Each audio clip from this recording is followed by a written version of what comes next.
করে ওর মাথার চুল কেন পড়ে যাচ্ছে তাও আমাকে বের করতে হবে। আমি আহ্বান করব যে এই জগতের সবচেয়ে বড় অংশীদার হচ্ছেন সাংবাদিক বন্ধুরা, আপনারা, এবং তার মধ্যে সবচেয়ে বড় বার্গেনিং সংস্থা হচ্ছেন আপনারা ডিউজে, আপনাদের রেজিস্টার। আমি আপনাদের সঙ্গে কথা বলতে বাধ্য এবং আপনাদেরও দায়িত্ব এই সমস্যাগুলিকে তুলে ধরা।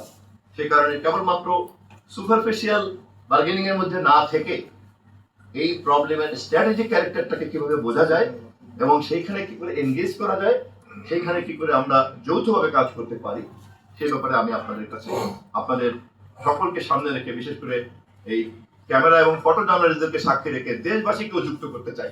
আসুন একসঙ্গে মিলে আমরা সমাধান বের করি। একটি স্বাধীন আমাদের যে কোনো স্টেট সিস্টেমে ইনফরমেশন মিনিস্ট্রি হচ্ছে সবচেয়ে পলিটিক্যাল মিনিস্ট্রি। তাকে সারাক্ষণই কিন্তু সরকারের পক্ষ থেকে বিভিন্ন তথ্য ও প্রবাহকে অবাধ রাখতে হয় এবং সরকার যে সমস্ত তথ্যগুলি তৈরি করছেন, তার সেবা, তার তৎপরতা, তার কর্ম, সেগুলিকে তুলে ধরছেন। অথবা যদি কোনো কারণে কোনো ভুল তথ্য ছড়িয়ে পড়ে তাহলে সেটাকেও একটা প্রপার ম্যানেজমেন্ট আনতে হচ্ছে। আর এখন তো ডিজিটাল সিস্টেম হওয়ার কারণে, ইন্টারনেটের হওয়ার কারণে এক মুহূর্ত লাগে একটা বড় ধরনের অপতথ্য বা ভুল তথ্য ছড়িয়ে পড়তে।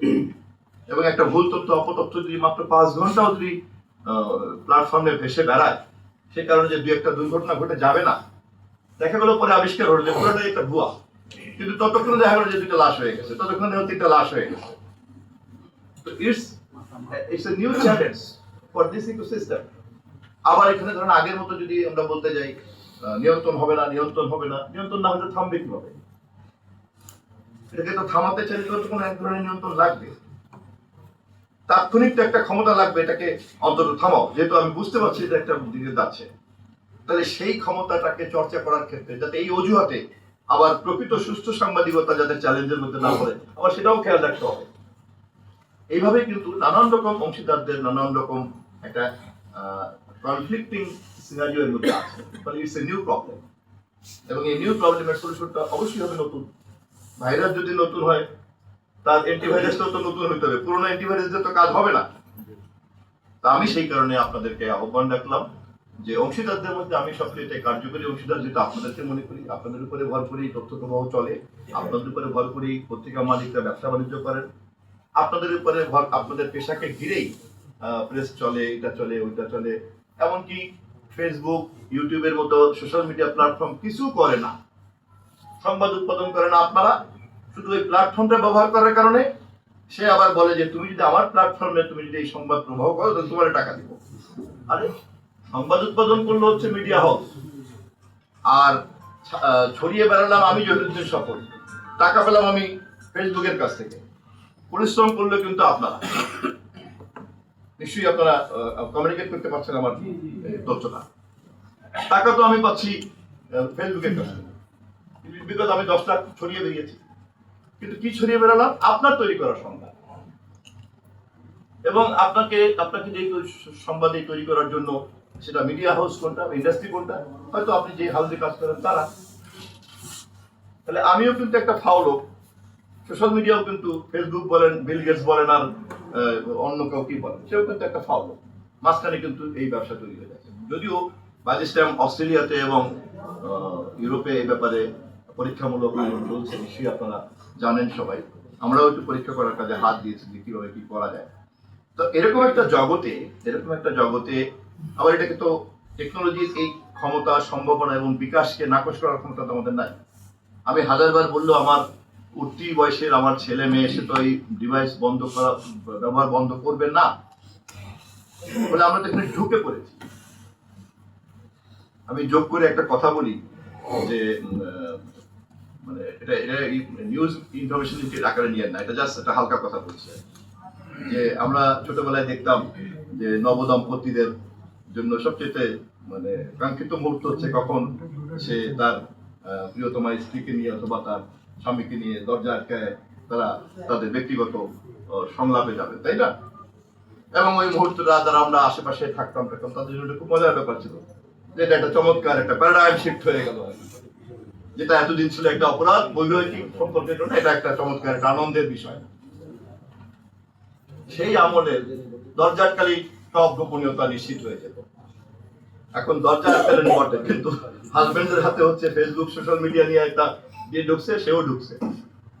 বলেন কোন গোপনীয়তার ওখানে কোনো প্রশ্ন আছে? আর কোন গোপনীয়তার কোনো অর্থ আছে? অতএব খিল দিলেই কিন্তু আর গোপনীয়তা হয় না। অতএব গোপনীয়তার সঙ্গেও কিন্তু এখন পরিবর্তন হয়ে গেছে। আমি যখনই বলবো গোপনীয়তা, গোপনীয়তা বলতে আগে বুঝতাম দরজা আটকালেই গোপনীয়তা, এখন কিন্তু আর সেই গোপনীয়তা নাই। এমনকি অনেক গোপনতম, অন্তরঙ্গতম এবং একান্তই ব্যক্তিগত মুহূর্তগুলিকেও কে কত বেশি লিক করতে পারে এবং সোশ্যাল মিডিয়া এটাকে কত বেশি ছড়িয়ে দিতে পারে, সেটাও কিন্তু একটা ইন্ডাস্ট্রিতে পরিণত হয়েছে। আপনারা জানেন বোধহয় যে পৃথিবীতে এখন সবচেয়ে বেশি টার্ন ওভার হচ্ছে পর্ন ইন্ডাস্ট্রি, এবং তার প্রধান কাজই হচ্ছে মানুষের অগোচরে তাকে ফাঁকি দিয়ে তার ব্যক্তিগত গোপনীয়তাকে চুরি করা, লিক করা। বিভিন্ন হোটেলে, রেস্টুরেন্টে, এখানে সেখানে, টয়লেটে আপনার একদম মানে ফাঁক পেতে বসে আছে। বিশেষ করে আপনার থার্ড ওয়ার্ল্ডের এটা হলো থাকে, দেন এটা বিক্রি হয় আবার ফার্স্ট ওয়ার্ল্ডে।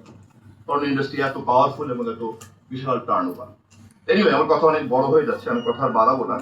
আমি আপনাদেরকে শুধু এই কথাটাই বলতে চাচ্ছি যে এরকম পরিস্থিতিতে আমাদেরকে ব্যালেন্সড ফ্রিডমটাকে টার্গেট করতে হবে। Freedom but balanced. এবং এই ব্যালেন্স ফ্রিডমটা টার্গেট করতে চাইলেই আমাদেরকে একটা চেকস অ্যান্ড ব্যালেন্স সিস্টেমে যেতে হবে। তোমার ফ্রিডম আছে, আমারও ফ্রিডম আছে। আমার ফ্রিডম তোমাকে ব্যালেন্স করবে, তোমাকে চেক করবে যাতে তুমি অ্যানার্কিস্ট না হয়ে যাও in the name of freedom. আর তোমার ফ্রিডম অ্যান্ড পাওয়ার আমার ফ্রিডমকে চেক করবে যাতে আমি এখানে অ্যানার্কিস্ট না হয়ে যাই বা ফ্যাসিস্ট না হয়ে যাই। এই লক্ষ্যটা অর্জন করার জন্য এর মেকানিজমটা কি হবে সেটা নিয়ে আমাদেরকে কথা বলতে হবে।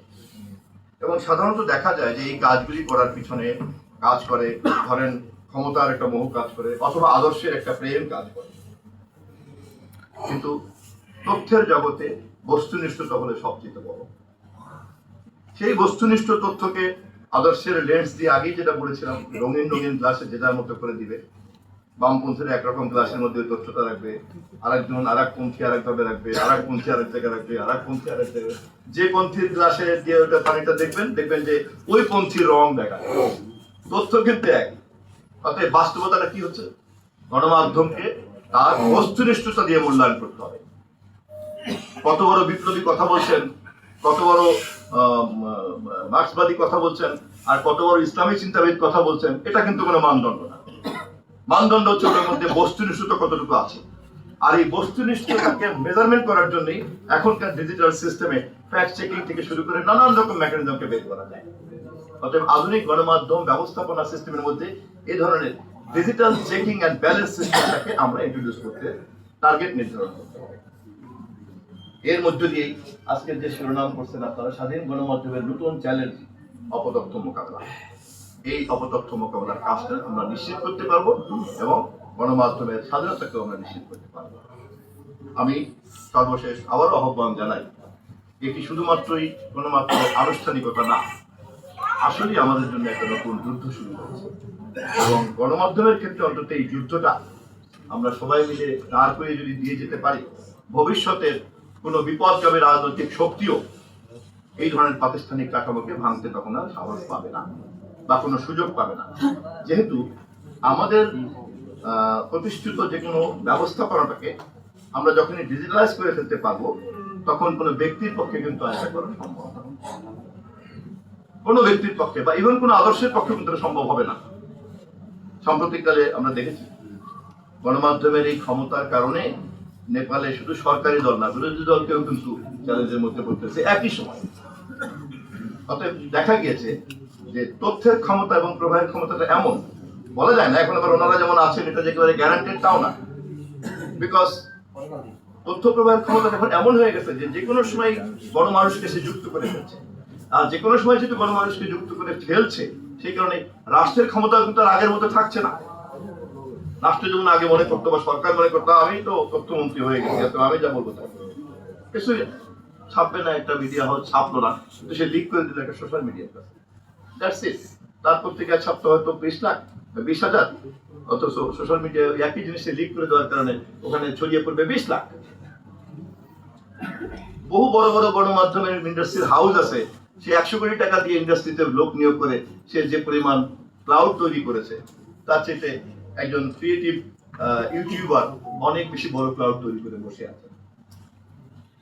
এনিওয়ে, আমি আপনাদের সকলের কাছে আহ্বান রাখলাম, আমি যেহেতু একটা যুদ্ধে নেমেছি অপতথ্য মোকাবেলা করার জন্য এবং গণমাধ্যমের স্বাধীনতা আপনাদের সকলকে নিশ্চিত করার জন্য, আশা করি আপনাদের সকলকে সাথে নিয়ে কাজটি করতে পারবে তারেক রহমানের সরকার। খোদা হাফেজ। বাংলাদেশ।